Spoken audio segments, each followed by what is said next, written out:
Car oui, notre objectif est clair. Nous ne faisons pas campagne pour faire du témoignage. Nous faisons campagne pour changer la vie des gens. Et donc, dans un objectif de prise de pouvoir et de contrôle de l'exécutif, ici comme dans tout le reste du pays. Et ce, peu importe ce qu'en pensent ceux qui ne voudraient pas de candidature insoumise, mais qui seraient bien contents d'avoir nos voix. Mais ceux-là ne comprennent pas. Ceux-là ne comprennent pas que pour avoir les voix des insoumis, il faut le projet qui va avec. Ces voix, ce sont notamment celles de la jeunesse. Et ce soir, c'est en particulier à elle que nous aimerions nous adresser.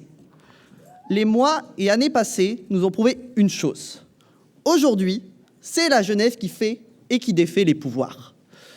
Que ça soit au Népal, en Indonésie ou à Madagascar, la Gen Z s'est levée pour dire stop à un système qui sacrifie des peuples pour l'intérêt de quelques héritiers qui se sont uniquement donné la peine de naître. Alors certes, cela peut nous paraître distant. Et pourtant, ici aussi en France, la jeunesse a le pouvoir de renverser la table. On l'a vu l'année dernière, là où aux législatives de 2022, elle s'était abstenue massivement. En 2024, elle s'est levée et, tel un raz-de-marée débordant conservateurs arriérés et mania des médias, elle a placé en tête un projet de transformation sociale largement inspiré du programme des Insoumis. Une seule leçon est à tirer de ça. Quand la jeunesse, et en particulier celle des quartiers populaires, s'abstient, les puissants ne craignent rien. Quand elle se déplace, la Bolloré passe un très mauvais moment. Bref, notre génération est aujourd'hui la force motrice du progrès social. Et là où à une époque il était bien facile pour ceux qui se revendiquaient de la gauche sans en avoir nécessairement les convictions, de se présenter comme le débouché naturel de nos aspirations, il est désormais nécessaire pour une force politique de répondre à nos attentes si cette dernière veut notre confiance. C'est notamment face à ce constat que notre campagne s'est construite. Car aujourd'hui, pour bon nombre d'entre nous, cette ville ne peut être regardée que depuis derrière une vitrine. Cette ville que nous avons envie d'aimer, cette ville que nous avons envie de vivre, cette ville dans laquelle nous nous rendons tous les jours et dont nous repartons aussitôt dans des trams souvent bondées, car la volonté politique des exécutifs successifs nous empêche de nous y installer pleinement. Bref, là j'y mets la forme pour que ça rentre bien en discours, mais en une phrase, cette ville n'est pas abordable.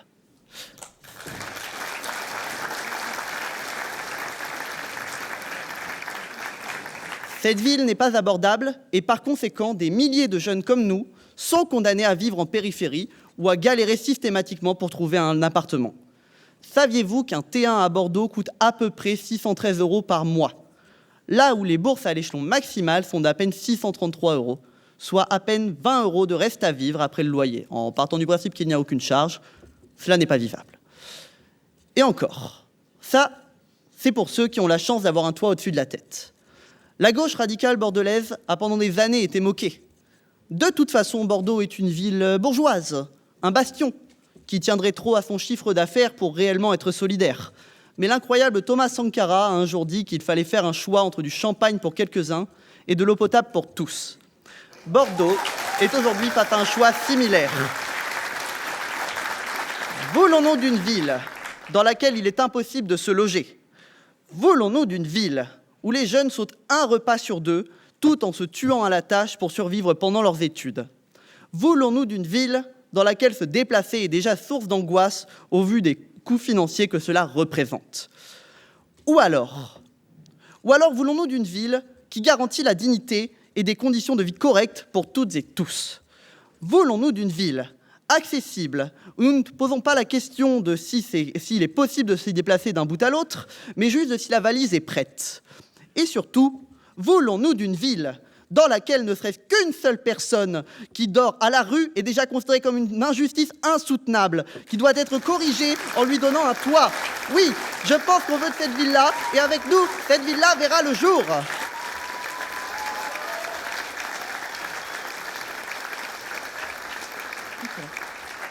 Finalement, j'aimerais terminer sur un point. Comme je le disais précédemment, il est possible de faire le choix politique de diriger une ville pour le plus grand nombre plutôt que pour une petite élite. Et là, c'est rare, mais j'aimerais regarder du côté des États-Unis. J'aimerais regarder les États-Unis parce qu'il y a véritablement le phare dans la nuit que représente la victoire de Zoran Mamdani qui nous a montré qu'il est possible pour la gauche radicale de mobiliser massivement pour une élection municipale.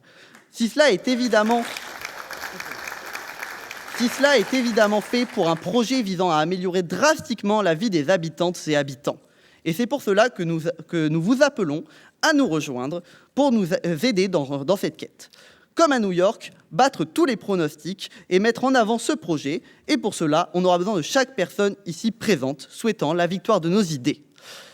Mais je n'ai pas simplement pris l'exemple de Mamdani, car c'est une victoire de la gauche radicale. Mais aussi, car face au fasciste Trump, la notion de ville sanctuaire a réémergé aux États-Unis. Des villes dans lesquelles il n'est pas possible pour l'ICE, la police de l'immigration, véritable force de répression politique du président, qui ne peut pas kidnapper les habitants selon leur bon vouloir, comme dans le reste du pays. Alors nous l'affirmons haut et fort. Nous voulons faire de Bordeaux un sanctuaire sans attendre d'avoir à affronter un pouvoir autoritaire. Encore plus autoritaire. Nous voulons sanctuariser Bordeaux, car dans tous ses aspects, nous voulons d'une Bordeaux qui soit une oasis anticapitaliste, une oasis antiraciste, une oasis antivalidiste, une oasis féministe, un refuge pour la communauté queer et pour toutes et tous que je n'ai pas eu le temps de citer. Nous leur disons, en mars 2026, Bordeaux sera votre oasis, votre refuge. Bref, Bordeaux sera vôtre, car Bordeaux sera enfin abordable. Alors joignez-vous à nous et ensemble, nous réveillerons enfin la belle endormie. Je vous remercie et je vous souhaite de passer une excellente soirée.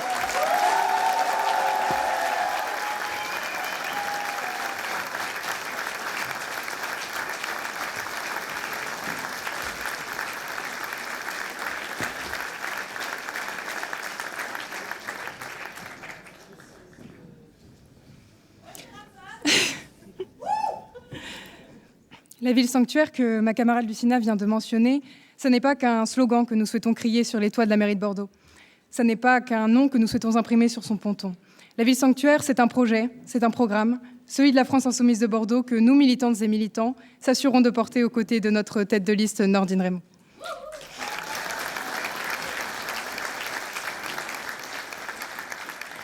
Ce programme, donc, est le fruit des travaux de 15 groupes thématiques investis depuis maintenant plus d'1 an.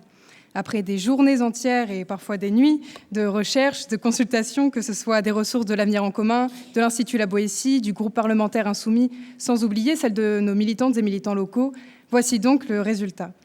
230 mesures. 230 idées venues du terrain et pensées pour améliorer le quotidien de tout un chacun. Derrière elles, il y a des visages, des parcours, des histoires, des convictions, mais il y a surtout une même volonté, celle de construire une ville plus juste, plus solidaire et plus humaine.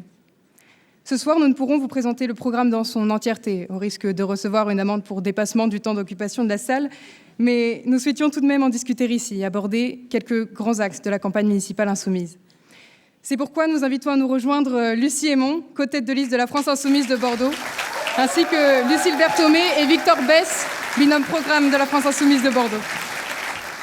Alors, avant que nous ouvrions ensemble la discussion autour de notre programme dans le cadre des élections municipales de mars 2026, nous aimerions prendre un instant pour appeler l'esprit dans lequel il a été construit. Et cet esprit, c'est d'abord celui du partage, de la coopération et de l'envie commune de faire mieux pour notre ville. Ce programme n'est pas sorti d'un bureau obscur et cloisonné. Il est né ici, parmi nous, parmi vous, grâce aux insoumises bordelaises, aux insoumis bordelais et à toutes celles et ceux qui ont accepté d'offrir un peu de leur temps, de leur énergie et de leur savoir-faire. C'est pourquoi, en l'honneur de cet immense travail fourni par nos militantes et militants, coordonné par notre binôme programme Lucille Berthomé et Victor Besse, je crois que les applaudissements sont de rigueur.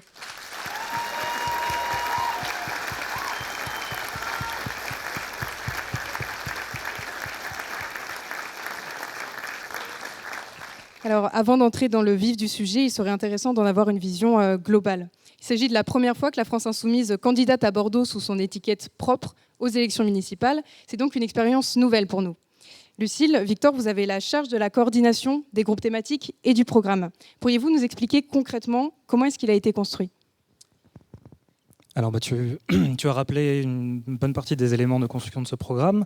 Alors, on a commencé il y a à peu près 1 an ce travail-là, en créant les 15 groupes thématiques dont tu as parlé. Même si, in fine, à la France Insoumise, le travail programmatique, c'est un peu notre ADN. On a choisi de reprendre le système des livrets utilisé pour constituer l'avenir en commun. Et ces thématiques, elles nous permettent d'aborder les différentes problématiques de la vie des Bordelaises et des Bordelais en recoupant les pans, en envisageant les transversalités. On tient d'ailleurs à remercier chaleureusement les camarades qui se sont attelés à cette lourde tâche, parce que ça n'a pas été facile parfois de trouver les données, de penser à tous les angles d'attaque sur un sujet, mais c'est la force du travail collectif. Et on est tous des militantes et des militants avec une vie à côté, avec un travail, avec une famille. Donc ce soutien qu'on a pu s'apporter, c'est aussi ce qui nous a permis d'aboutir à un programme dont, je l'espère, on est tous et toutes fiers ce soir.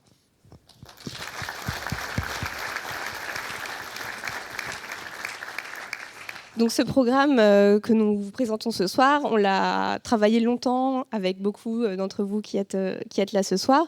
On l'a aussi voté en AG, on a choisi les mesures qui allaient être prioritaires sur le programme. Mais c'est aussi le fruit de nombreux échanges et de nos présences constantes sur le terrain avec des habitants, des habitantes, des associations. Les caravanes populaires qu'on a menées régulièrement dans différents quartiers de Bordeaux ont ainsi été l'occasion de débattre, d'échanger avec eux et de saisir les enjeux et les singularités de chacun et de chacune et d'identifier les mesures qui pouvaient, pour eux et pour elles, être prioritaires également. Après, nous, à la coordination du programme, notre travail, c'était de suivre les travaux des différents groupes. On y a participé aussi, Lucille sur l'alimentation et l'écologie, par exemple, moi sur le logement, les transports, l'action sociale, la petite enfance, enfin bref. On a travaillé d'arrache-pied à la rédaction de ce programme et ensuite, on en a proposé un chapitrage parce qu'on voulait offrir un récit en plus d'une simple liste de mesures. Un récit de ce que peut être Bordeaux insoumise, de ce que peut être le communalisme insoumis appliqué à Bordeaux. Désolée, on se passe la feuille. Notre travail, du coup, pour ce programme, il a été guidé par une idée simple que l'écrivain Édouard Louis explique très bien, et je vous propose une petite citation issue d'un de ses livres. Il dit, je cite, « Chez ceux qui ont tout, la politique ne change presque rien. Pour nous, c'était vivre ou mourir. » Et cette citation, elle nous a beaucoup intéressés lorsqu'on a écrit le programme, parce qu'elle cristallise la fracture sociale face à l'action publique. Pour une partie de la société, la politique n'est qu'une question cosmétique, une joute d'idées distantes. Mais pour les Bordelais et les Bordelaises, qui comptent chaque fin de mois, la politique est le contingent de la vie. C'est l'aide sociale, c'est le prix du logement, c'est l'eau au robinet. Donc nous, on veut qu'avec ce programme, les décisions prises à l'hôtel de ville aient un impact sur la vie des Bordelais et des Bordelaises.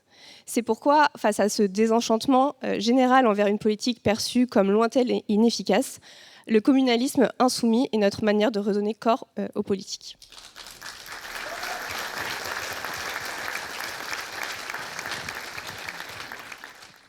Enfin, on sait que face à la montée du fascisme, les communes seront le premier bastion de résistance populaire. Et on veut faire de Bordeaux une ville sanctuaire des communs, vous en avez parlé en introduction, des communs, des libertés, de l'égalité entre toutes et tous face aux assauts de l'extrême droite raciste, sexiste, LGBT-phobe, ça on le sait, mais aussi ultralibérale, avec sa volonté de casse des services publics et son penchant immodéré pour la corruption. Je vous renvoie au livre de la journaliste Camille Vigon-Lecoat, Les Rapaces, qui dépeint très bien la gestion mafieuse de la ville de Fréjus par David Rachlin. Bref. On sait que l'extrême droite aime démanteler les services publics pour les livrer à ses amis capitalistes, comme le font les macronistes, mais avec encore plus de violence. Et on pense que ces élections sont l'occasion précieuse, d'une part, de se protéger de ce risque, mais aussi et surtout peut-être, d'accompagner le mouvement populaire qui va dans l'autre sens, celui des Gilets jaunes, celui du mouvement Justice pour Adama, celui de la lutte contre la réforme des retraites, et celui des indignés de septembre dernier, un mouvement qui désire plus de justice sociale, plus d'écologie et plus d'entraide.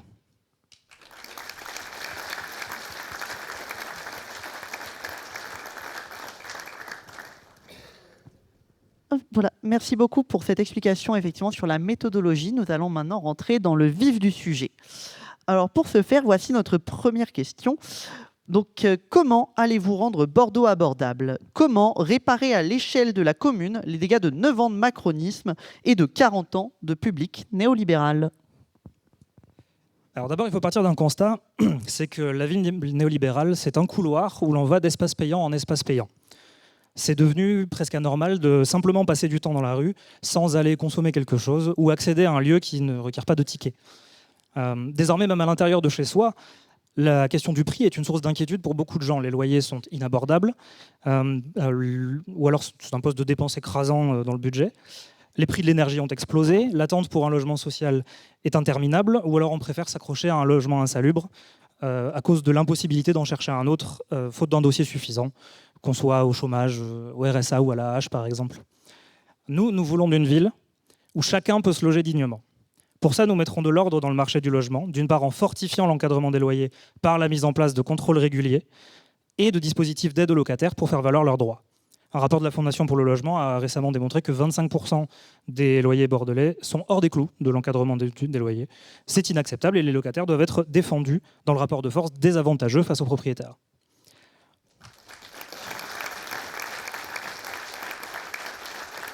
Nous voulons aussi mieux encadrer la location des meublés de tourisme qu'on trouve sur les plateformes comme Airbnb ou Booking.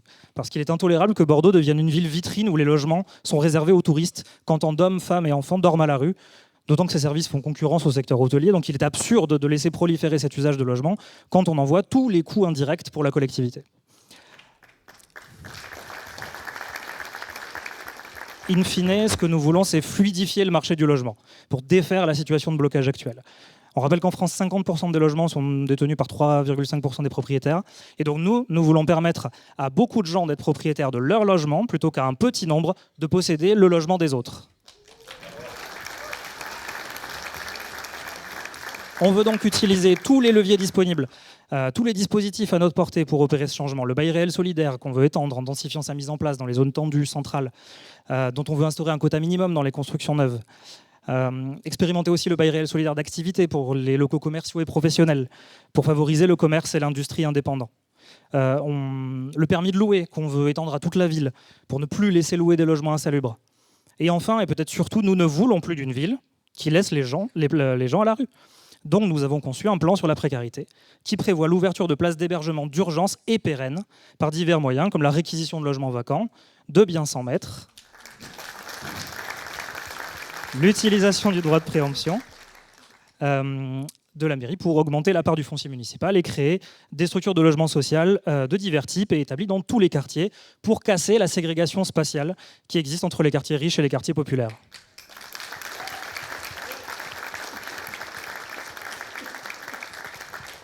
Ça permettra de réduire l'attente de logement social, de rénover les logements qui en ont besoin, et on en parlera un peu plus tard, et de favoriser la mixité sociale, parce que nous pensons que c'est en vivant ensemble que les gens se connaissent et se comprennent. Alors on sait bien qu'on s'engage là sur un terrain difficile, parce qu'on touche à un des éléments clés du système capitaliste, c'est-à-dire la propriété privée lucrative. C'est pourquoi il faudra s'engager dans le rapport de force avec la préfecture, avec les multipropriétaires, et surtout avec l'État, dont nous comptons sur le réseau de communes insoumises que nous allons gagner en mars prochain pour aller mener cette bataille pour l'autonomie des communes, pour l'augmentation des dotations et pour les services publics.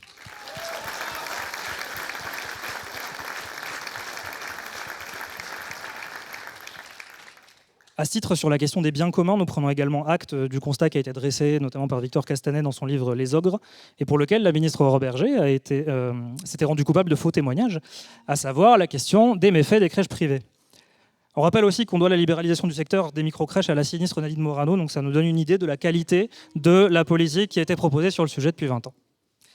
Donc nous avons réalisé un grand travail de chiffrage de la reprise en gestion publique des places en crèche actuellement laissées au privé, qui en profitent pour faire des économies sur le bien-être et la santé des enfants pour accroître toujours plus ses profits. Nous voulons qu'à Bordeaux, chaque parent, chaque famille puisse trouver une solution adaptée, que ce soit en crèche, via des assistantes maternelles ou toute autre option disponible et ne plus avoir à se tourner vers des opérateurs privés à but lucratif.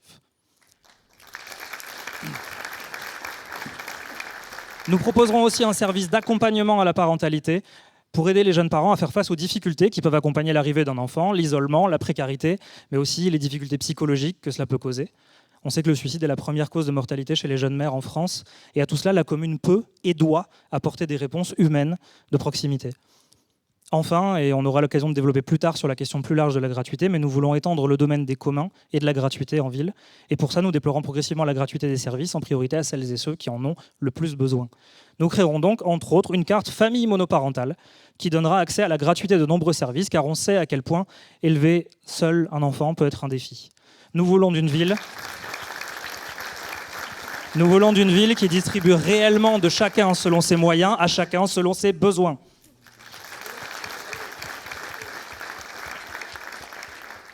Je voudrais enfin dire un mot rapide sur les questions de sûreté, qu'on a pris la mauvaise habitude d'appeler sécurité pour glisser vers un débat dit sécuritaire. On a vu la surenchère absurde à laquelle se livrent les candidats des droites, et même l'actuel occupant de la mairie. On veut des caméras partout, on veut que tous les policiers municipaux soient armés.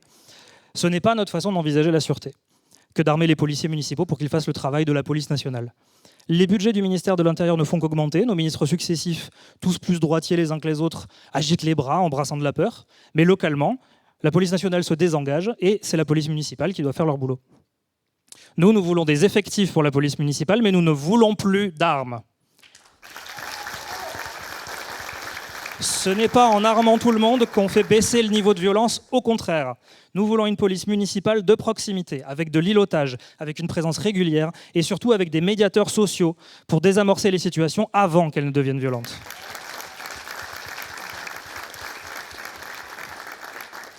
Près de 60% des appels à la police municipale concernent des personnes sans abri. Et nous ne voulons plus que ces personnes finissent systématiquement en garde à vue, ou pire, enfermées dans des hôpitaux psychiatriques où ils n'ont rien à faire. Nous voulons des solutions humaines, sociales, solidaires, d'hébergement d'urgence et d'accompagnement. Pour lutter contre le narcotrafic et ses effets, nous mettrons en place des mesures de prévention auprès des jeunes les plus exposés et des parcours d'accompagnement de sortie de la délinquance pour ceux qui y sont tombés. Nous créerons des lieux de prise en charge des consommateurs pour les aider à sortir de l'addiction. Nous arrêterons d'alimenter le tout répressif qui ne fait qu'empirer la situation. Enfin, nous nous battrons pour démanteler le réseau de vidéosurveillance coûteux, inutile, ça a largement été démontré, et surtout dangereux pour nos libertés publiques. La sécurité informatique des réseaux n'est pas un sujet à prendre à la légère et aucun pouvoir ne devrait être en capacité de filmer et ficher les individus. La surveillance algorithmique est interdite en Europe, mais qui sait pour combien de temps encore, alors que le Royaume-Uni la déploie tous azimuts. Nous ne voulons pas laisser proliférer les caméras et accélérer sur la pente autoritaire sur laquelle on nous entraîne.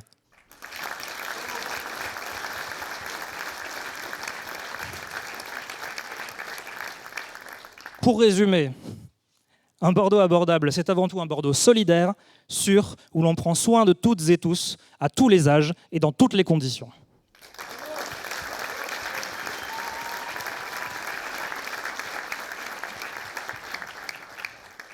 Alors, Victor vient d'évoquer des mesures visant à rendre Bordeaux plus abordable, pour reprendre l'expression de notre tête de liste. Ce qui m'emmène à vous demander comment est-ce que vous comptez conjuguer solidarité et transition écologique. Autrement dit, comment mener une politique écologique qui n'exclut pas les classes populaires. Bonsoir à toutes et à tous.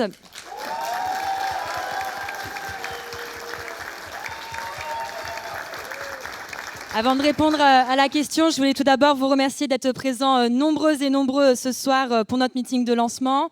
Remercier également tous les militants, ils sont nombreux et nombreuses, qui se sont mobilisés ce soir pour rendre cet événement possible. Remercier également notre tête de liste, Nordine Raymond, avec qui nous avons la joie de militer au quotidien. Remercier notre députée Clémence Guettet, que nous avons l'honneur d'accueillir ce soir à Bordeaux. Remercier aussi Lucille et Victor qui ont fait un gros travail de coordination du programme. Remercier Lucina et Sherazade pour ce discours introductif et pour l'animation de cette table ronde. Et j'en viens à ma réponse. Je voudrais commencer mon propos en donnant un chiffre que je trouve assez révélateur sur la situation de notre ville. Nous avions en 2011 15% de cadres à Bordeaux contre 8% d'ouvriers. 10 ans après, en 2022, nous n'avons plus que 6% d'ouvriers contre 20% de cadres. Donc qu'est-ce que ça veut dire ? Ça veut dire que nous vivons dans une ville qui exclut progressivement les classes moyennes et populaires, et notamment à cause du prix du logement qui est trop élevé, et Victor en a bien parlé. Et donc on a un impératif à se mobiliser pour rendre Bordeaux plus abordable, pour construire une ville qui soit accessible et agréable à vivre pour toutes et tous. Et en parallèle de cela, l'ONU nous dit que 70% de la lutte écologique se mène au niveau local. Et donc c'est un combat qui est tout aussi essentiel, mais qui parfois est présenté comme étant incompatible avec l'aspiration de rendre la ville abordable. Et il est vrai que certains, et c'est le cas du maire de Bordeaux pour ne pas le citer, ont fait le choix d'une écologie d'accompagnement, voire d'une écologie d'accommodement avec l'ordre établi, sans chercher à en corriger véritablement les inégalités et les injustices. C'est par exemple rajouter quelques arbres dans le projet de la rue bordelaise pour, par un petit coup de greenwashing, faire accepter un projet qui consiste à raser un quartier entier pour recréer ce que le maire qualifiait autrefois lui-même de centre commercial à ciel ouvert, plutôt luxueux et donc plutôt excluant pour un quartier populaire qui est celui de la gare.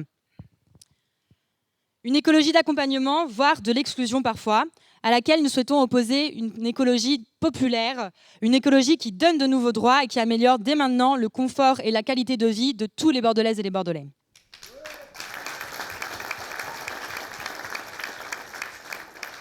Les prix du logement augmentent, ceux des transports aussi. C'est plus 3% en septembre dernier dans la métropole bordelaise. En France, c'est 1 personne sur 5 qui déclare avoir déjà dû renoncer à un déplacement faute de moyens financiers. Essentiel aussi pour le pouvoir d'achat, pour l'environnement, mais aussi pour la santé, quand la pollution atmosphérique cause près de 40 000 décès prématurés par an en France, notamment liés à la dépendance à la voiture individuelle. C'est essentiel et ça fonctionne, puisque dans les villes qui ont mis en place la gratuité, comme nous souhaitons le faire, la fréquentation des transports publics a augmenté de 20 à 60%. Nous agirons donc pour rendre les transports gratuits dès que nous arriverons aux responsabilités. Nous agirons pour rendre les transports gratuits pour les moins de 25 ans, qui, je rappelle, n'ont même pas accès au RSA, mais aussi pour les plus précaires, pour les chômeurs, et nous l'étendrons ensuite à l'ensemble de la population. Pouvoir accéder au transport, c'est un droit. C'est le droit à la ville, le droit de ne pas être relégué dans son quartier et de pouvoir accéder à l'ensemble des services et des réseaux essentiels à son quotidien. Et vous me direz peut-être, d'accord, mais comment vous comptez faire pour mettre en place la gratuité des transports ? Alors, je ne vais pas décrire ici l'ensemble des leviers financiers dont on dispose et qui seront largement décrits dans le programme que nous allons publier dans les prochains jours.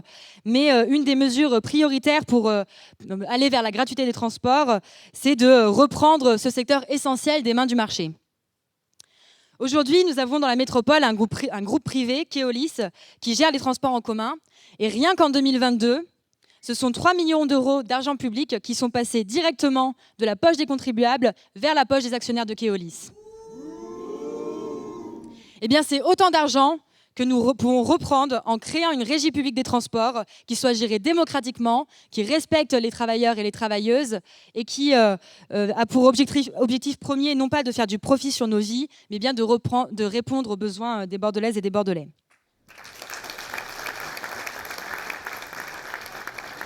Construire une écologie populaire, c'est aussi partir en priorité des besoins de celles et ceux qui en ont le plus.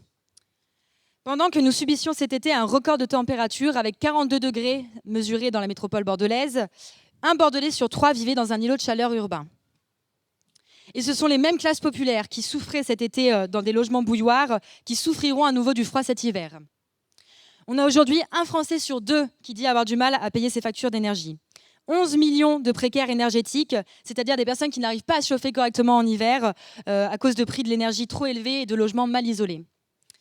Eh bien, pour mettre fin à cette injustice, nous créerons une brigade du droit au logement qui sera chargée à la fois d'accompagner les locataires dans le respect de leurs droits, notamment dans l'encadrement des loyers, mais aussi d'atteindre un objectif de 100% de logements ayant bénéficié d'une rénovation thermique d'ici la fin du mandat.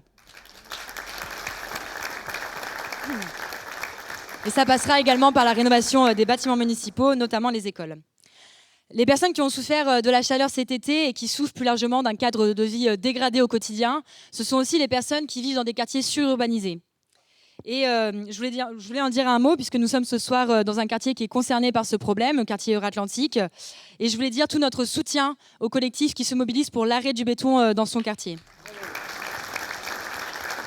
Dire aussi qu'il y a une certaine injustice dans la répartition des efforts de la ville en la matière. Une ville qui débloque plusieurs millions d'euros pour refaire la place des Chartrons ou les allées des Tournis, ce qui est une bonne chose, mais qui sont plutôt des quartiers favorisés. Et qui, dans le même temps, quand le collectif Amédée Sacré-Cœur se mobilise juste à côté d'ici pour demander un vrai parc de 2 hectares, dit que là, pour ce quartier, il n'y a plus d'argent. Eh bien nous assurerons le droit à la fraîcheur, le droit à la nature et à un logement digne dans toute la ville et en priorité dans ces quartiers populaires. Voilà. Pour conclure, nous menons cette campagne avec la France Insoumise, non pas pour faire de la figuration, mais bien pour opérer une politique de bifurcation avec la politique menée actuellement à Bordeaux, en portant un programme d'une gauche fière et populaire, et d'une gauche qui n'a pas peur d'assumer les politiques de rupture qu'il nous faut mener sur bon nombre de sujets, et notamment pour rendre la ville plus abordable et plus écologique.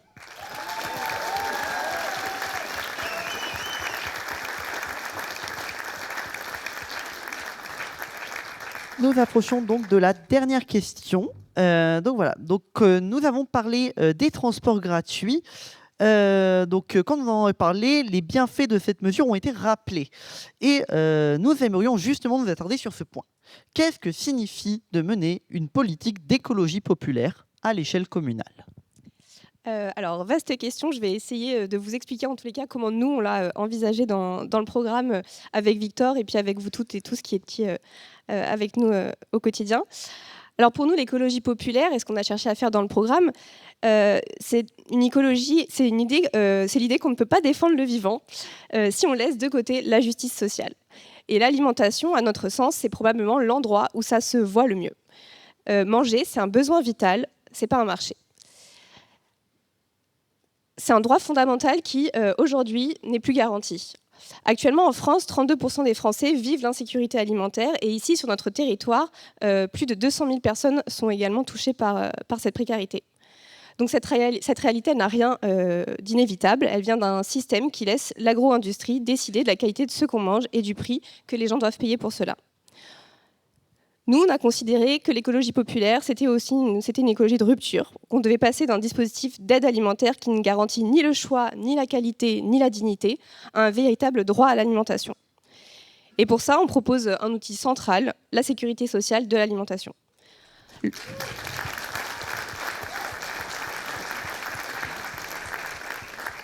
Le principe est simple, c'est l'idée de reprendre collectivement en main notre façon de manger. On crée un fonds alimentaire local sur le modèle de la sécurité sociale. Chacun, chacune cotise selon ses moyens et chacun, chacune reçoit la même somme chaque mois pour acheter des produits de qualité dans des magasins et auprès de producteurs qui sont conventionnés. Ces critères, ce sont les habitants et les habitantes qui les définissent collectivement, démocratiquement. Ils choisissent quels produits sont financés, quels lieux sont conventionnés et quels engagements. Est-ce qu'on prend des produits bio, locaux, qui respectent le vivant, qui sont attentifs aux conditions de travail. Et c'est eux qui décident quels sont les produits qui peuvent intégrer les magasins conventionnés. C'est un droit, du coup, la sécurité sociale de l'alimentation, mais c'est aussi finalement une fabrique de démocratie. Alors ce modèle, il existe déjà sous forme d'expérimentation en Gironde, dans plusieurs quartiers de Bordeaux notamment, ainsi qu'à Montpellier, Nantes ou Paris, où des caisses alimentaires locales fonctionnent déjà avec les habitants et les habitantes. Ça prouve que c'est faisable, que ça marche. Et puis garantir à une alimentation de qualité, ça permet aussi de réduire les dépenses de santé publique liées aux maladies alimentaires. Prévenir coûte toujours moins cher que de réparer. Et donc nous faisons le choix d'un véritable investissement social et sanitaire avec cette sécurité sociale de l'alimentation.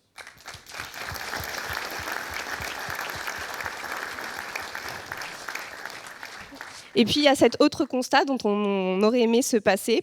Près d'un enfant sur 5 arrive encore aujourd'hui à l'école sans avoir pris de petit déjeuner. Et pour nous, c'est impensable. Et c'est pourquoi on prendra la décision immédiatement de rendre la cantine gratuite pour les foyers les plus précaires.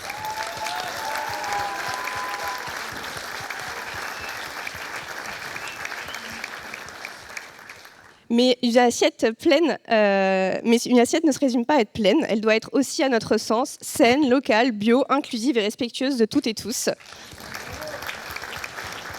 C'est pourquoi on s'est fixé un objectif ambitieux, atteindre 100% de produits bio et locaux dans les repas scolaires d'ici la fin du mandat.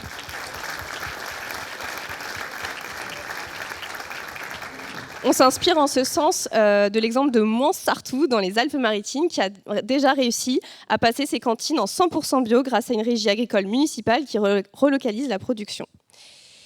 Et puis parce qu'on veut que toutes et tous puissent manger ensemble dans le respect de leur choix, chaque cantine proposera également une option végétale quotidienne. À notre sens, c'est le moyen le plus efficace de permettre à toutes et tous de partager le même repas, de tenir compte de la diversité des régimes alimentaires, mais aussi de réduire le gaspillage alimentaire et puis finalement d'affirmer le respect du vivant.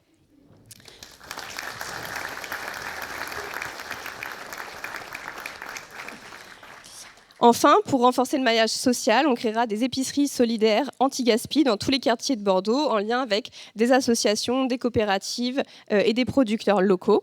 Et on fera de ces lieux des points de distribution de paniers repas pour les étudiantes dans la précarité, afin de lutter contre cette précarité alimentaire.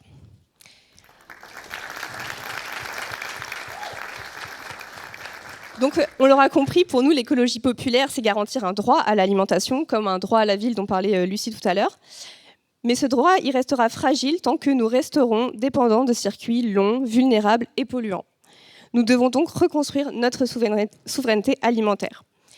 Et pour cela, notre priorité sera de sanctuariser le foncier agricole sur la métropole, de lutter contre l'étalement urbain, comme le disait aussi Lucie tout à l'heure, et l'artificialisation des sols, de protéger les terres nourricières de la spéculation, du béton, pour qu'elles servent à nourrir les habitants et les habitantes, pas à être vendues au plus offrant.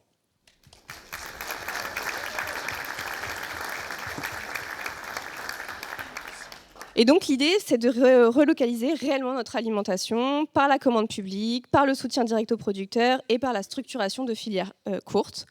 On fera de la ville un territoire nourricier avec des jardins vivriers, des jardins partagés dans les quartiers, les écoles, les centres de loisirs. C'est concret, c'est utile et puis ça crée du lien.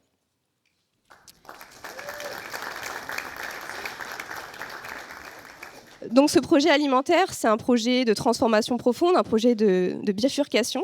On ne se contente pas de proposer, de compenser les injustices du système actuel. On construit un modèle nouveau qui fait le pari que la politique, comme le dit Édouard Louis, peut vraiment changer la vie des gens ici au quotidien. Donc pour répondre à la question que Lucina me posait, voilà ce que c'est pour nous l'écologie populaire. C'est une écologie qui respecte le vivant, une écologie qui garantit à chacun et à chacune de manger à sa faim, et enfin une écologie qui rétablit la dignité dans nos assiettes.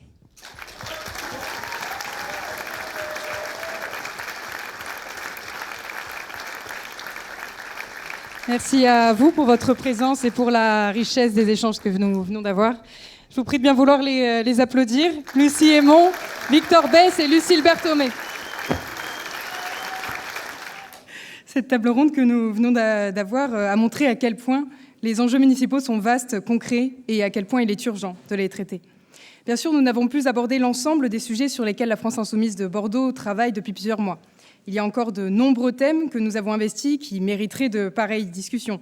La démocratie locale, le pouvoir d'agir des habitantes et habitants vis-à-vis du budget de la ville ou de la révocation des élus, mais aussi la vie associative, culturelle et sportive, la lutte contre les discriminations et bien d'autres encore.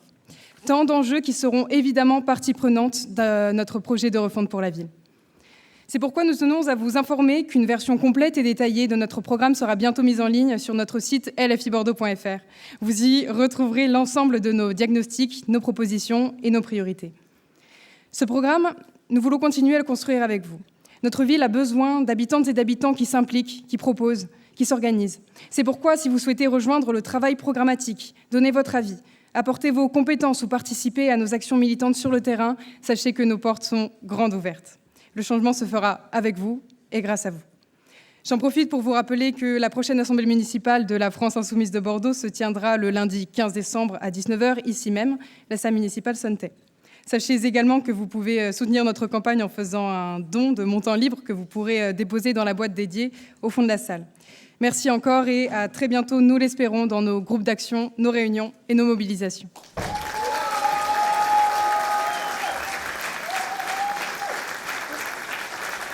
Merci beaucoup, Sherazade, et merci aux intervenants de la table ronde. Mais maintenant, Bordeaux, nous vous demandons d'accueillir avec un tonnerre d'applaudissements la députée du Val-de-Marne, vice-présidente de l'Assemblée nationale et coprésidente de l'Institut La Boétie, Clémence Guettet.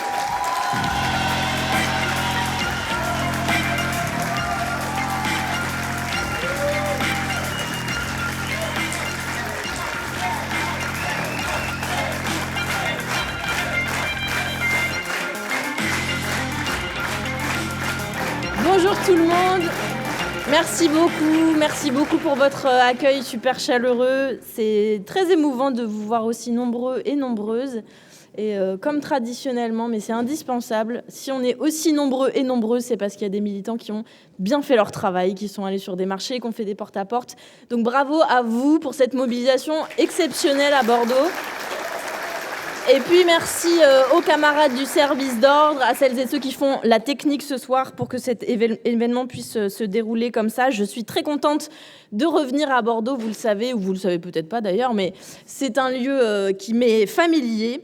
Et je suis contente d'y revenir à un moment où des sondages nous donnent 20%.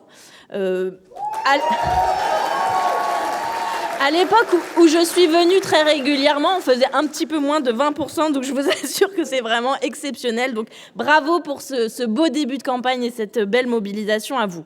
Alors évidemment, ce soir, on est là pour passer un moment qui fait chaud au cœur aussi, qui nous fait du bien. Même si le mois de décembre et les fêtes de fin d'année, ça n'est pas un moment évident pour tout le monde.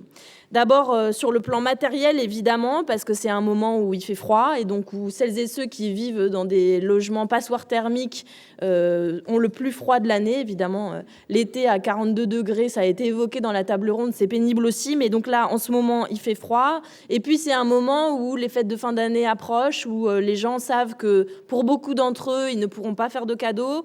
Et pour une immense majorité d'entre eux, évidemment, ils ne partiront pas en vacances. On est face à ça sur le plan matériel, mais aussi à un moment qui peut être vécu comme un grand moment de solitude pour certaines personnes.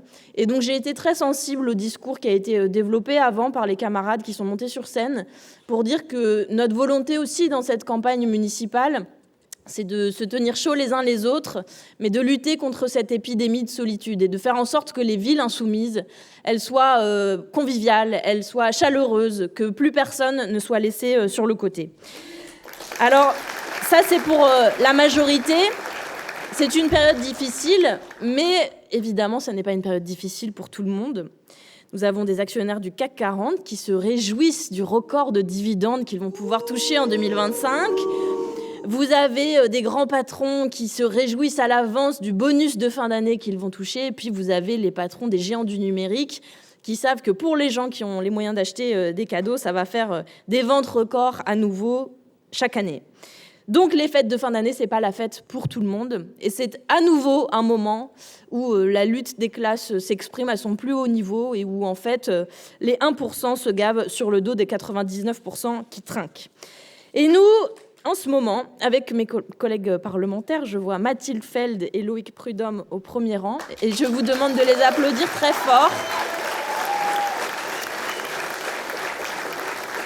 Mathilde, notamment, elle est chef de file sur le budget. Elle est en commission des finances depuis qu'elle a été élue. Et donc, ça veut dire que cette femme extraordinaire que vous voyez ici vient de passer 2 mois en commission et en hémicycle non-stop, de 9h à minuit, du lundi au dimanche.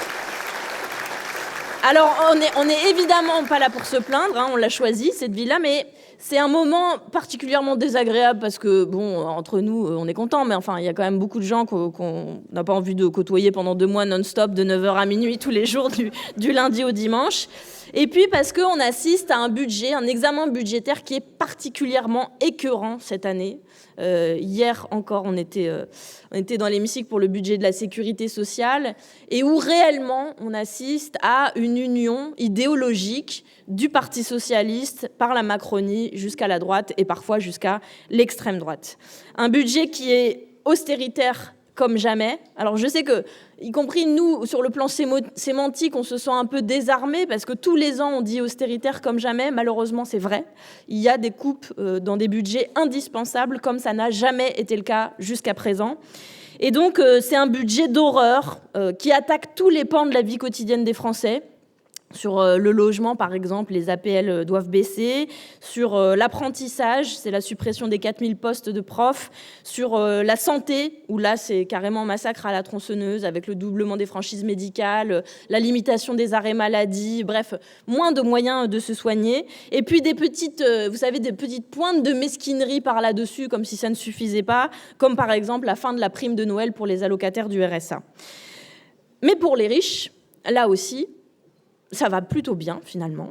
parce qu'il n'y a pas de taxe Zuckman dans ce budget, il n'y a pas de rétablissement de l'ISF, il n'y a pas de taxation des super-héritages, il n'y a pas d'instauration exceptionnelle d'une contribution sur les grandes entreprises, il n'y a pas de contribution augmentée de ces grandes entreprises sous différents mécanismes qu'on avait pourtant présentés dans un sens et puis dans l'autre. Et donc, c'est un budget totalement inégalitaire que nous avons devant nous. Et je veux vous le dire, ça n'est pas parce que, contrairement à ce qu'on nous dit dans les médias, ça n'est pas parce que les parlementaires s'agitent, c'est le chaos, ils ne sont pas sages, ils n'arrivent pas à s'entendre. C'est tout simplement parce que dans ce budget, il y a l'alliance idéologique et des responsabilités que je veux pointer très clairement ce soir. Évidemment, en premier lieu, les macronistes. Monsieur Lecornu est à la tête d'un gouvernement illégitime qui ne devrait pas être au pouvoir puisque nous avons remporté les élections législatives la dernière fois. Et puis, monsieur Lecornu, après nous avoir dit c'est l'heure du compromis et du dialogue parlementaire, finalement arrive et nous dit « Bon, eh bien, nous allons faire une politique macroniste. » Surprise. Et nous dit, en gros, c'est ça et rien d'autre. Et vous avez en appui Madame Le Pen et ses amis qui sont toujours d'accord pour protéger les ultra-riches, parce que l'extrême droite, de tout temps, a été en alliance avec les très très riches et les très grandes entreprises. Et puis, un changement d'alliance quand même notable, et notable pour nous, notamment à gauche, puisque les sociodémocrates, et notamment le Parti socialiste, a bel et bien rejoint la Macronie dans son entêtement budgétaire et austéritaire. Et nous entendons, avec mes camarades, nous entendons dans l'hémicycle les socialistes expliquer combien de milliards ils ont réussi, dans leur esprit de responsabilité, à aller couper dans la poche des pauvres gens. Et donc on nous dit, mais les insoumis, vous êtes sectaires, à part vous-même, vous n'appréciez personne, la radicalité, c'est pas bien, etc.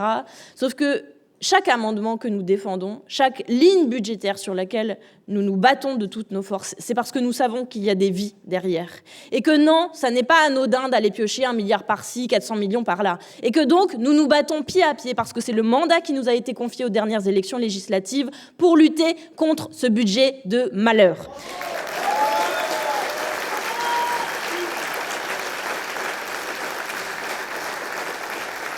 Et c'est beaucoup de patience qu'il nous faut et beaucoup d'écœurement et de colère qui nous anime ces derniers temps.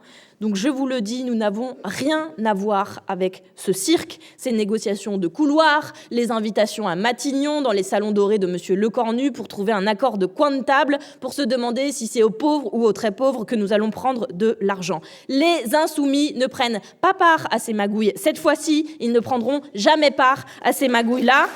Et dès que nous en aurons l'occasion, nous déposerons une motion de censure parce que nous ne perdons pas de vue le fait que nous voulons les dégager.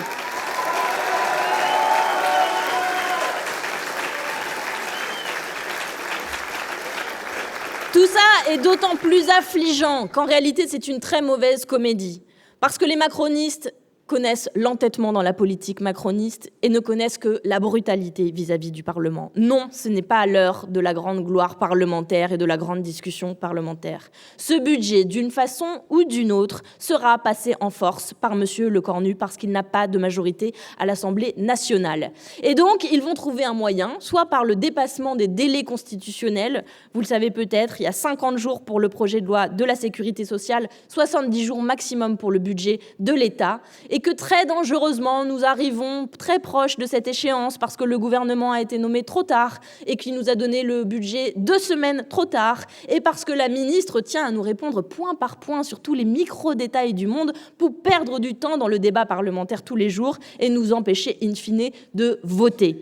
J'entre un peu dans les détails, mais parce qu'on est face à une opération d'enfumage qui est absolument écœurante démocratiquement. Et donc, ce budget sera passé en force, alors même qu'il est minoritaire, comme jamais un budget n'a été minoritaire. Nous avons voté sur la première partie du budget de l'État, qui a recueilli 404 voix contre, une seule voix pour. C'est quelqu'un qui voulait se faire remarquer, ça a très bien marché d'ailleurs. Mais donc, une immense majorité des parlementaires, Macronie comprise, a voté contre ce budget. Donc, vous avez notre engagement formel à nous, députés insoumis, nous ferons dégager Lecornu avec son budget de malheur, que ce soit maintenant ou que ce soit dans quelques semaines. Il y a malheureusement un sujet sur lequel l'austérité n'est pas de rigueur. C'est la guerre.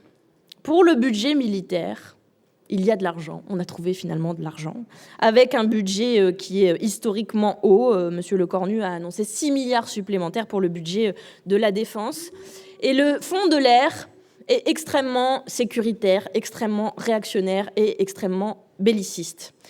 Et je prends ce sujet au sérieux quand le chef d'état-major des armées françaises déclare que les enfants, que les familles doivent préparer à perdre des enfants sur le front. Nous vivons une époque qui est dangereuse. Quand Macron dit que la nation doit être prête si jamais la guerre arrive, nous vivons une époque qui est dangereuse. Nous refusons cet horizon de la guerre pour une raison très simple, c'est que nous connaissons le prix d'une vie. Nous avons la conscience aiguë du prix d'une vie et la conscience aiguë du fait qu'en cas de guerre, ce n'est pas leurs enfants qui iront mourir au front, mais ce seront nos enfants qui iront mourir au front. Ce sont toujours les mêmes qui vont mourir et toujours les mêmes qui, dans le même temps d'ailleurs, s'en mettent plein les poches. Il va y avoir des revenus records cette année pour les 100 plus grandes entreprises d'armement dans le monde, 679 milliards de dollars pour cette année.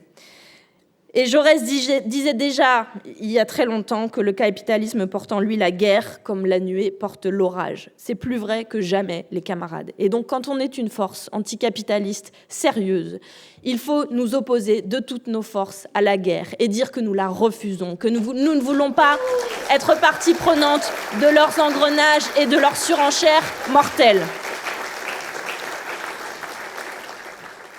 Nous avons un vrai défi devant nous. C'est le changement climatique. C'est ça la seule guerre que nous devons être prêts à affronter. Si jamais nous ne faisons rien aujourd'hui, l'inaction climatique nous coûtera 260 milliards par an à horizon 2100. Ça, c'est le coût de l'inaction. Donc vous savez, parfois ils nous disent, mais les insoumis, il y a de l'argent magique avec vous, vous avez un plan d'investissement. En 2022, pour la présidentielle, c'était un plan d'investissement de 500 milliards sur 5 ans. Là, si on ne fait rien, en 2100, le coût, ce sera 260 milliards par an. Et donc le coût de cette inaction, c'est ça qui est meurtrier en réalité, c'est ça qui est criminel. Donc nous devons absolument engager cette bifurcation de notre industrie qui est nécessaire. Ici, on est dans un endroit où il y a de l'industrie. Avec mes camarades, nous avons eu l'honneur, il y a 2 semaines, de défendre la proposition de loi élaborée par les salariés d'ArcelorMittal qui a permis de voter la nationalisation d'ArcelorMittal. Malgré l'obstruction du Rassemblement national, parce que non, spoiler, l'extrême droite n'est pas l'ami des travailleurs. Toute la journée, ils ont essayé d'empêcher que nous puissions voter sur cette proposition, et c'était la première fois depuis 1982 qu'une loi de nationalisation était votée à l'Assemblée nationale, à l'initiative des Insoumis, avec l'appui de la CGT, les syndicats, et avec l'appui surtout des travailleurs eux-mêmes, des travailleurs d'ArcelorMittal qui ont défendu leur vision de l'industrie et de leur savoir-faire. Et parfois, ce que nous faisons apporte des bonnes nouvelles. Ces mêmes travailleurs, je veux que nous ayons une pensée pour eux ce soir, parce qu'ils sont entrés en grève après la niche parlementaire et après le vote de la loi de nationalisation. Une grève reconductible, parce qu'ils veulent garder leur outil de travail et parce que nous avons besoin de faire de l'acier en France pour les pales d'éoliennes, pour les trains, pour les automobiles, pour toute la bifurcation écologique et l'industrie de demain. Je vous ai parlé des va-t-en-guerre, notamment en Ukraine, de celles et ceux qui servent la soupe à l'industrie de l'armement. Ceux-là même qui sont silencieux face au sort des Palestiniens et des Palestiniennes depuis plusieurs mois. Ceux-là même qui ont applaudi le cessez-le-feu alors qu'il y a toujours au moins 2 enfants qui sont tués par jour dans la bande de Gaza, encore aujourd'hui. Alors même que les attaques des colons en Cisjordanie se multiplient, alors même que des prisonniers politiques sont torturés dans les prisons israéliennes. Je veux vous dire très clairement que le plan dit plan de paix de M. Trump est un plan néocolonial dans lequel les absences sont absolument éloquentes. Il n'y a pas une fois la mention de la Cisjordanie, il n'y a pas une fois la mention de la création d'un État de Palestine, il n'y a pas une fois la mention du droit international et de son respect. Et donc, le plan Trump est une logique coloniale sur la bande de Gaza qui veut déposséder politiquement les Palestiniens et les Palestiniennes de leur avenir. Donc, nous le refusons et donc la France est toujours en dessous de tout quand elle salue ce plan.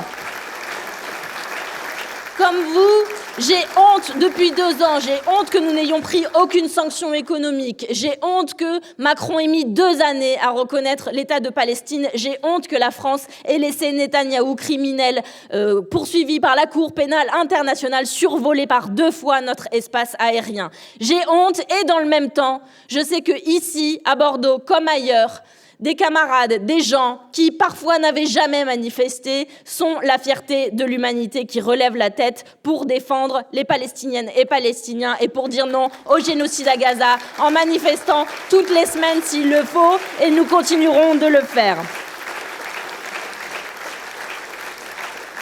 Aujourd'hui, l'humanité meurtrie par ce qui se passe en Palestine relève la tête dans ces moments-là où nous nous rendons compte que nous ne sommes pas seuls à dire non au génocide. C'est l'oligarchie contre le peuple. C'est le peuple, c'est la Nouvelle-France qui défile dans le mouvement pour la paix. C'est le peuple, c'est la Nouvelle-France qui a permis de battre l'extrême droite et de relever la République en juin 2024. Et donc 2026, c'est le moment où cette Nouvelle-France s'incarnera dans le communalisme. Et j'arrive au sujet qui nous occupe aujourd'hui. Pourquoi parler de Nouvelle-France ? Parce que nous avons fait l'observation qu'évidemment les classes populaires du 19e, du 20e siècle ou du 21e siècle ne sont plus les mêmes. Aujourd'hui, pour prendre les classes populaires, une personne pauvre sur 2 a moins de 30 ans. Elles sont donc jeunes. 4 personnes pauvres sur 10 habitent dans les grands centres urbains. Elles sont donc notamment urbaines. 6 personnes smicardes sur 10 sont des femmes smicardes. Elles sont donc féminisées. 9 embauches sur 10 sont conclues sous la forme de CDD ou d'intérim. Elles sont donc précarisées. Les classes populaires ont évolué et vont continuer d'évoluer. Et donc, comme force politique sérieuse, nous devons actualiser notre doctrine idéologique pour être toujours aux prises de ces changements anthropologiques que nous observons. Si nous avions été en 1958, au moment où la Constitution de la Ve République a été écrite, comme jeune femme de 34 ans, responsable politique, je n'aurais pas été devant vous en train de parler. Parce qu'à ce moment-là, les femmes n'avaient pas le droit d'ouvrir un compte en banque sans l'accord de leur mari, parce qu'elles n'avaient pas le droit de travailler sans l'accord de leur mari, parce que le taux de divorce était 3 fois inférieur et parce que l'avortement n'était pas autorisé. Nous sommes résolument entrés dans une nouvelle France qui doit s'incarner par le passage à la 6e République et le communalisme sera la première étape à l'échelle locale. Cette nouvelle France, c'est celle qui défile dans les manifestations féministes, c'est celle qui défile contre le génocide à Gaza, c'est celle qui forme des collectifs contre les violences policières. Elle est forte et elle relève la tête par moments et donc elle fait peur et donc elle est méprisée, elle est parfois écrasée, elle est pressurisée par l'oligarchie et par l'extrême droite, consciente du fait que ses intérêts sont menacés quand la nouvelle France relève la tête.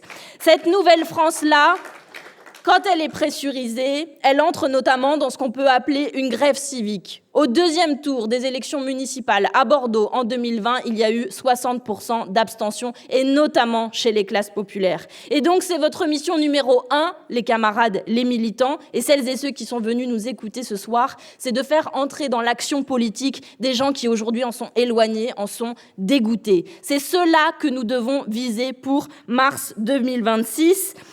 Et aujourd'hui, l'insoumission est déterminée à faire valoir le fait que toutes et tous, nous sommes légitimes à faire de la politique.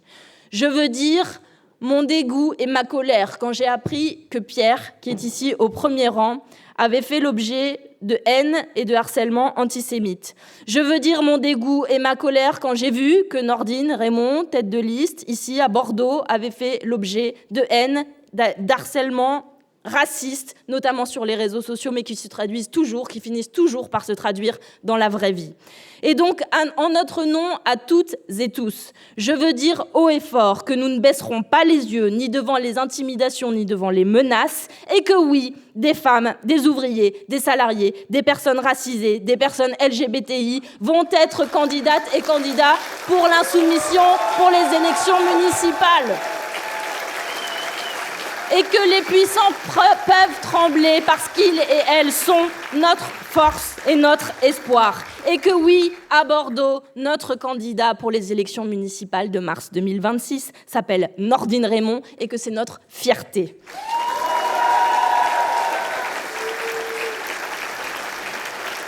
Les camarades ont fait un immense travail. Je l'ai découvert en assistant à cette table ronde, mais dans 15 groupes thématiques, un travail de plus d'1 année, l'écriture de plusieurs centaines de propositions. J'ai vu que vous nous faisiez un peu de concurrence, hein, je note.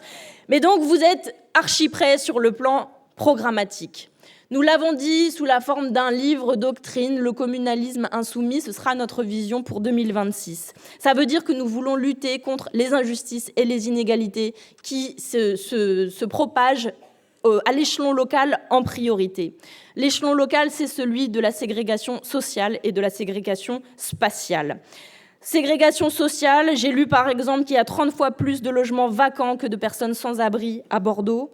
Ségrégation spatiale, j'ai vu que les riches faisaient sécession, notamment quand il s'agit d'éducation, et que dans le seul collège public du Grand Parc, il y avait plus de personnes d'élèves issus de milieux défavorisés que dans l'ensemble des 10 collèges privés catholiques sous contrat de Bordeaux.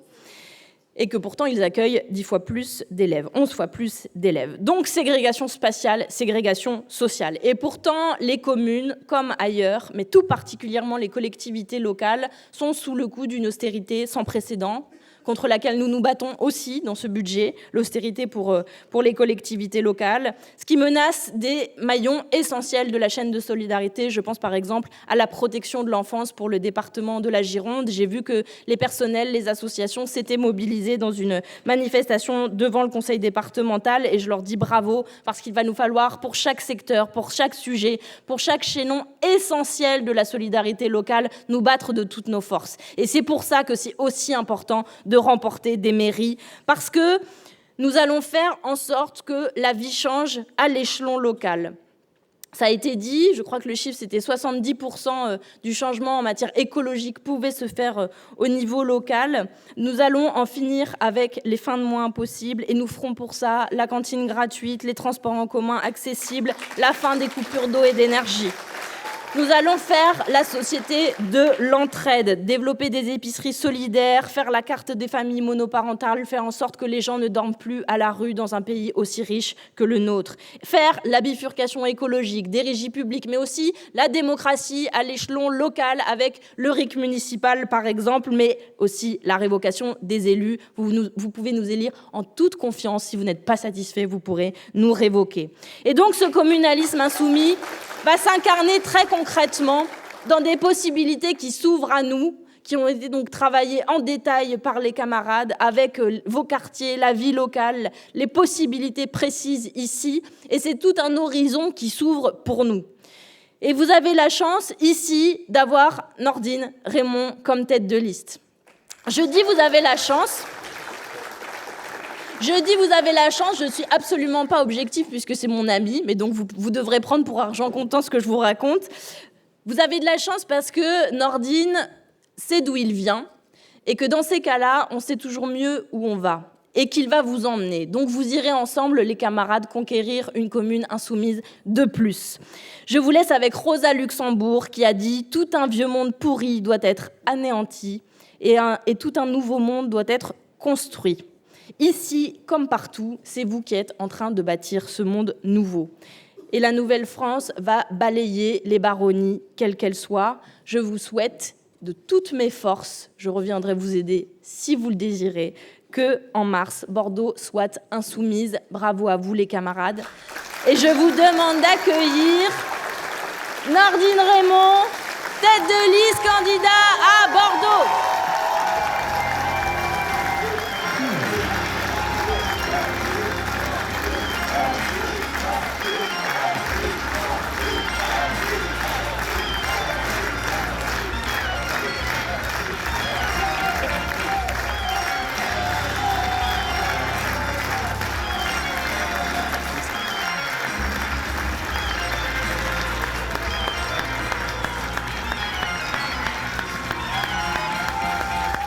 Merci. Je vois très peu les visages, mais Clémence vient de me dire il faut que tu t'habitues. Donc je vous remercie. Merci à vous toutes et tous pour votre présence. Que c'est beau de nous voir tous réunis pour lancer cette campagne des élections municipales à Bordeaux. Un grand merci, évidemment, à tous les camarades qui ont participé à l'organisation de cette soirée. J'aimerais qu'on les applaudisse de nouveau, s'il vous plaît.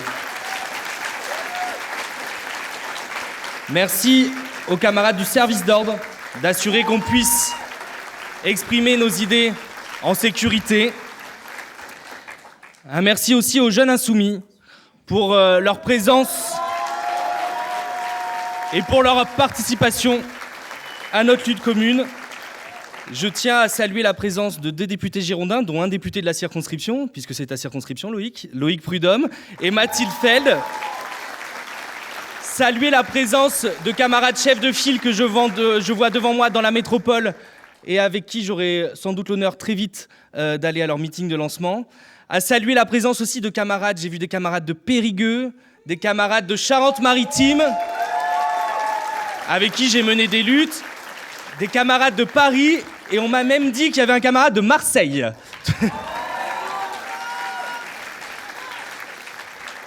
Une soirée comme ce soir, c'est des heures de travail, de réunions, de collage d'affiches, de tractage, de location de matériel, de préparation de déplacements, de communication. Et je veux dire mon admiration sans faille pour l'engagement de chacune et chacun. Que la réussite de cette soirée soit dédicacée à toutes les militantes et tous les militants de la France Insoumise de Bordeaux. Merci aux intervenants qui m'ont précédé et qui ont mis en avant le programme que nous allons porter durant les élections municipales. Je tiens à remercier particulièrement Lucille Berthomé et Victor Bess qui ont coordonné le programme. Et mon binôme, Lucie Aymon, avec qui j'ai la joie de porter cette liste Faire mieux pour Bordeaux. Je remercie en avance les musiciens qui vont jouer juste après mon intervention. Il va falloir m'écouter encore quelques minutes avant de leur laisser la place. Je suis heureux que cette soirée ressemble à la société qu'on défend, festive et joyeuse. Évidemment, un énorme merci à Clémence Guettet, notre vice-présidente de l'Assemblée nationale, qui montre chaque jour que nous sommes prêts à exercer les plus hautes fonctions de l'État, notre camarade qui nous rend fiers par sa rigueur intellectuelle et la justesse de ses luttes. Bon.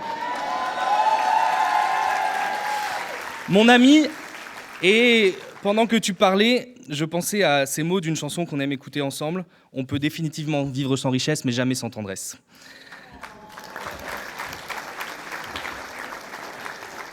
Après cette petite séquence, voilà que nous lançons donc dans cette bataille électorale que sont les élections municipales. Les esprits rieurs pourraient dire qu'on est déjà lancé. Et c'est vrai, on ne va pas se le cacher, on a déjà bien commencé cette campagne. Grâce au travail des militantes et des militants de la France Insoumise, nous nous présentons devant vous avec un candidat, moi, et un programme, je vais en parler davantage. Cette campagne, ce programme, cette liste que nous construisons, c'est un travail collectif. La force de Faire mieux pour Bordeaux, c'est notre nombre. Chaque jour, des nouvelles personnes nous contactent pour nous rejoindre. Chaque jour, nous sommes sur le terrain, en collage, en tractage, en porte-à-porte et caravane populaire pour battre notre premier adversaire, l'abstention. Je le répète ici haut et fort. Si les Bordelaises et les Bordelais s'inscrivent sur les listes électorales et votent en masse les 15 et 22 mars prochains, alors nous pouvons l'emporter.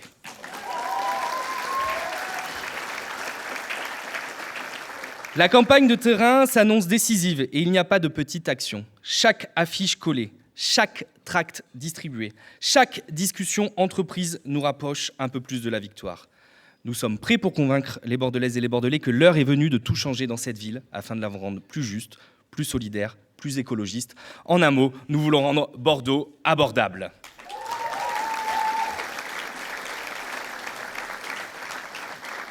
Cette élection intervient dans un contexte national et international particulier. L'international fasciste, mené par des milliardaires comme Trump, Musk ou Sterrin, progresse et tente de nous imposer un agenda raciste et misogyne. En même temps, des villes deviennent des remparts face aux politiques d'extrême droite. C'est le cas à New York, à Copenhague et à Seattle, où des candidats de la gauche radicale ont gagné les élections municipales. En 2026, suite à notre victoire, Bordeaux deviendra l'une de ces villes.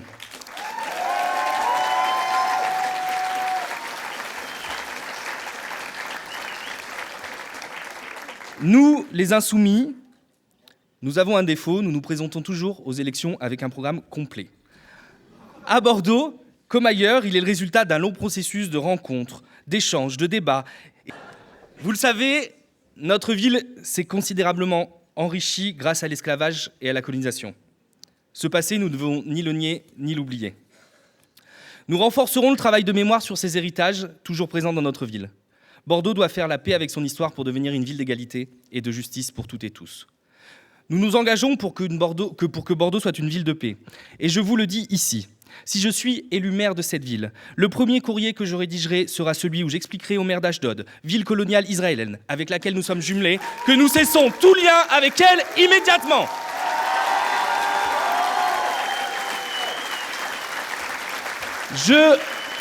Je fais aussi le lien entre le passé colonial et esclavagiste de cette ville et de notre pays plus globalement avec l'explosion du racisme et des discriminations. Oui, nous voulons que chaque habitante et chaque habitant se sente bien dans sa ville. C'est pourquoi nous lutterons de toutes nos forces contre toutes les formes de discrimination. Nous allons créer des places d'hébergement d'urgence supplémentaires, ainsi qu'un centre de santé féministe dédié à la prévention et à l'accompagnement des victimes de violences sexistes et sexuelles. Nous allons également mettre en place dans chaque poste de police municipale une cellule de référence qui accueillera les victimes de violences et de discrimination avec des agents formés. Nous devons éradiquer les violences sexistes et sexuelles, les LGBT-phobies et le racisme, car ils polluent nos sociétés et pourrissent nos vies.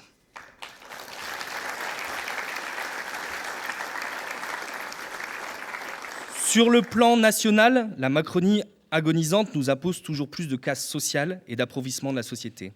À partir de 2026, Bordeaux deviendra une ville abordable, où l'on peut vivre dignement, se loger, avoir des loisirs. Nous instaurerons le droit à la ville et nous en finirons avec la marchandisation de nos vies. Nous allons augmenter le pouvoir d'achat des Bordelaises et des Bordelais par des mesures concrètes, en commençant par reprendre en main nos biens communs. Nous mettrons en place des régies publiques pour gérer nous-mêmes des services publics essentiels. En faisant ça, nous évitons que des entreprises privées se fassent du profit sur notre vie et nous permettons aussi aux citoyennes et citoyens de participer directement à la gestion de ces services communs. Je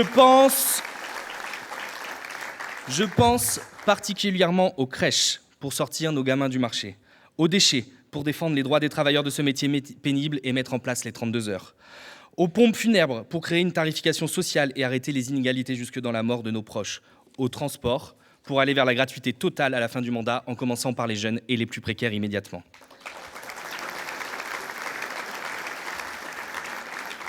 Nous mettrons aussi en place une politique publique chargée de baisser les prix des loyers. En plus de livrer de nouveaux logements sociaux, nous encadrerons strictement les loyers et lutterons contre la multiplication des Airbnb. Car oui, les Bordelaises et les Bordelais ne souhaitent pas seulement un simple gel des loyers. Ils souhaitent payer moins cher pour se loger. Et cela passe par une baisse rapide et concrète du prix des loyers. Enfin, chacun le voit, les associations qui héritent de notre territoire sont essentielles à la vie citoyenne. Elles traversent une crise sans précédent.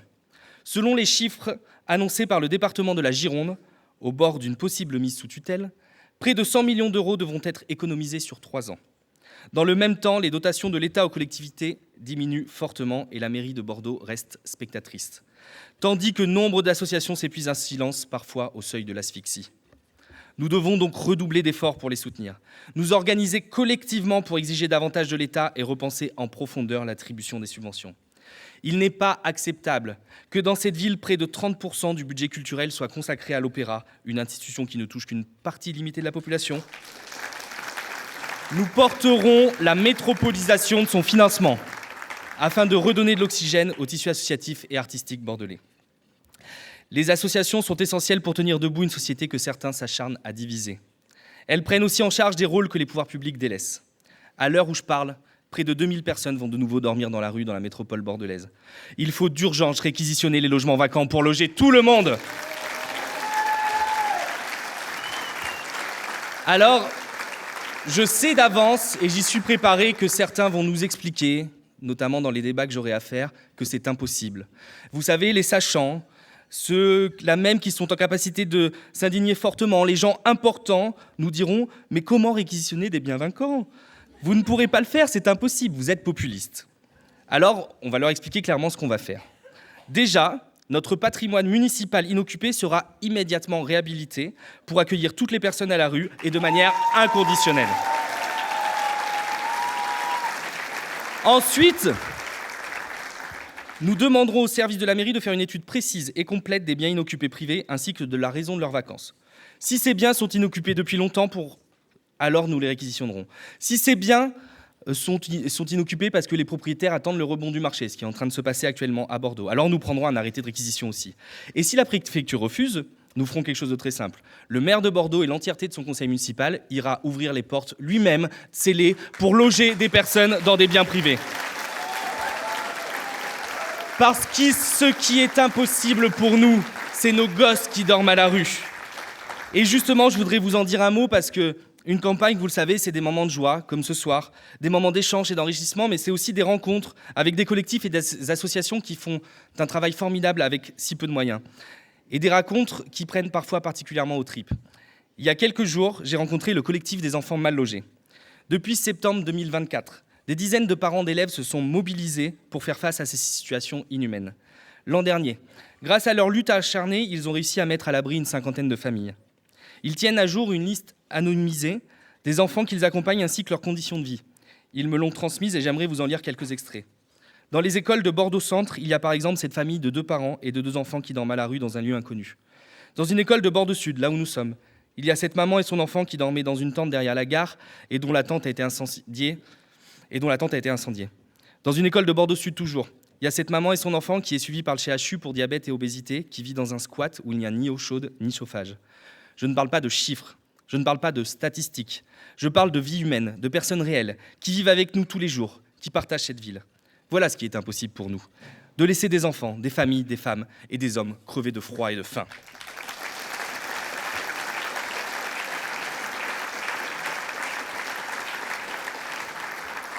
J'ai ici égrené quelques mesures de notre programme. Nous n'avons fait que nous excuser parce que nous ne pouvons pas toutes les donner. Nous présenterons à ces élections avec ce programme. Alors moi, on m'avait dit 220, mais apparemment on a 230, ça augmente. Et maintenant que la construction de ce programme, justement, touche à sa fin, nous allons pouvoir constituer la liste qu'il défendra en mars 2026. Elle sera validée fin janvier et nous communiquerons largement sur l'ensemble des profils qui la composeront. Nous avons besoin de vous. Chacun et chacune dans cette salle est légitime à vouloir faire mieux pour Bordeaux.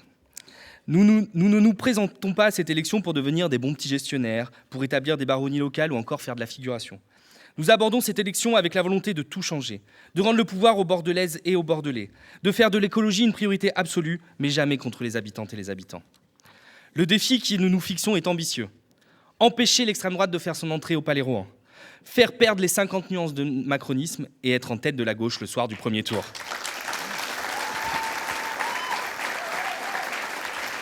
Alors, je vous demande, est-ce que vous voulez d'un Thomas Cazenave qui a détruit nos services publics avec des coupes budgétaires lorsqu'il était ministre ? Est-ce que vous voulez d'une Julie Rochagneux qui passe son temps avec des groupuscules néo-nazis ? Vous m'avez fait peur 2 secondes. Et est-ce que vous voulez d'un Pierre Urmic qui arme la police municipale ? Je le savais un peu, si vous êtes ici, c'est que vous refusez ces projets au mieux inutiles, au pire mortifères pour notre ville. Et vous n'êtes pas les seuls. Les sondages nous donnent raison. La mobilisation sur le terrain nous donne raison. Notre nombre nous donne raison, car je vous annonce que nous sommes plus de 350 ce soir dans cette salle et que c'est une vraie réussite pour ce lancement de campagne.